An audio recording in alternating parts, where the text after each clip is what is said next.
Welcome students. तो आज हम 10th क्लास बायोलॉजी के चैप्टर नंबर 4 का important topic roles of kidney in osmoregulation को डिटेल से स्टडी करेंगे। तो ओस्मो रेगुलेशन बेसिकली जो है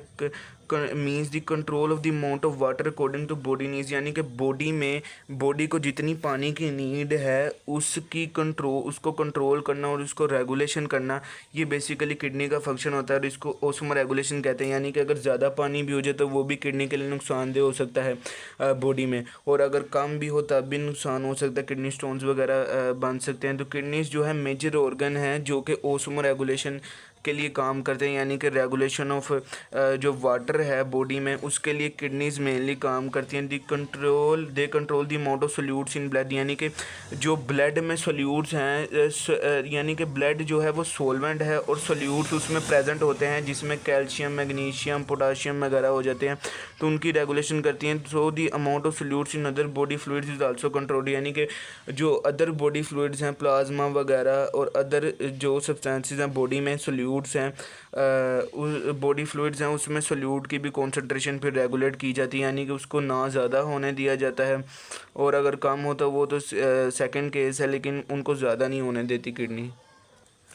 और सेकंड पर डाइल्यूटेड यूरिन और कॉन्सनट्रेटेड यूरिन का बताया हुआ। तो डाइल्यूटेड यूरिन अगर हम बॉडी में जो नॉर्मल पानी की नीड है उससे ज़्यादा पानी हो जाए, एक्सेस में हो जाए, तो जो ज़्यादा पानी है वो फ़िल्टर किया जाएगा ग्लोमेरुलस से बोमन्स कैप्सूल में। एज यू नो कि ये नेफ्रॉन है और ये रहा ग्लोमेरुलस जो कैपिलरीज का नेटवर्क है, और इधर से ही पहला प्रोसेस जो है फंक्शनिंग ऑफ किडनी का होता है प्रेशर फिल्ट्रेशन। ग्लोमेरुलस से जो वेस्ट सब्सटेंसेस जो ब्लड होता है या वाटर होता है उसको बोमन्स कैप्सूल में शिफ्ट किया जाता है। तो बेसिकली अगर ज़्यादा पानी होगा बॉडी में, ब्लड में, तो जो है more water is filter from the, यानी कि ज़्यादा से ज़्यादा पानी को ग्लोमेरुलस से बोमन्स कैप्सूल में फ़िल्टर किया जाएगा। और जो सेकंड स्टेप है फंक्शनिंग ऑफ किडनी का, जिसमें रीअब्जॉर्प्शन होती है, वो कम से कम की जाएगी पानी की, यानी कि there is less reabsorption of water, यानी कि ज़्यादा से ज़्यादा पानी को बॉडी से सिक्रीट कर। रीअब्जॉर्प्शन बेसिकली यही है ना कि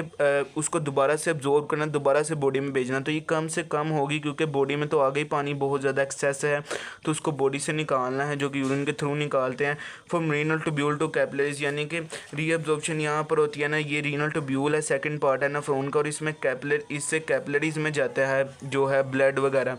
तो जो ब्लड में है वो कम से कम पानी रीअब्जॉर्ब किया जाएगा ताकि ज़्यादा से ज़्यादा पानी बॉडी से निकाला जा सके। और in this way abundant dilute urine is produced and the amount of water in blood is brought to normal, यानी कि बॉडी में जो ब्लड में जो वाटर की ज़्यादा अमाउंट हो गई थी उसको बॉडी से निकाल दिया जाता है और इससे डाइल्यूट यूरिन प्रोड्यूस होता है, यानी कि डाइल्यूट जिसमें वाटर की कॉन्सेंट्रेशन ज़्यादा होती है, और ये नॉर्मली जो है वाइट कलर का होता है, ट्रांसपेरेंट यूरिन प्रोड्यूस होता है। और इस तरह से ब्लड में जो वाटर की अमाउंट है उसको नॉर्मल पे लाया जाता है। तो इस तरह से ओस्मो रेगुलेशन करती है किडनी, यानी कि इसको वाटर की मेंटेनेंस करती है। कॉन्सेंट्रेटेड यूरिन सेकंड कंडीशन है, अगर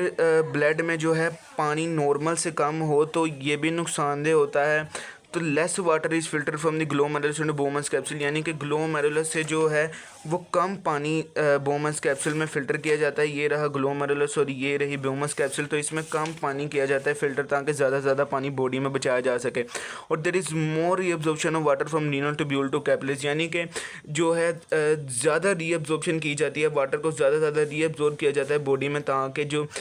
वाटर की ब्लड में मेंटेनेंस है उसको इंश्योर किया जा सके, और इससे कॉन्सेंट्रेटेड यूरिन प्रोड्यूस होता है and water is retain in blood, यानी कि ब्लड में पानी की कमी थी तो ज़्यादा से ज़्यादा वाटर उसको रिटेन किया जाता है, ब्लड में वापस भेजा जाता है, और इस तरह से कॉन्सेंट्रेटेड यूरिन प्रोड्यूस होता है जो कि डार्क येलो कलर में होता है, और ये बेसिकली यूरिन की कम अमाउंट भी प्रोड्यूस की जाती है। तो इस तरह से किडनीज जो हैं वो ओस्मो रेगुलेशन में मेन रोल प्ले करती हैं।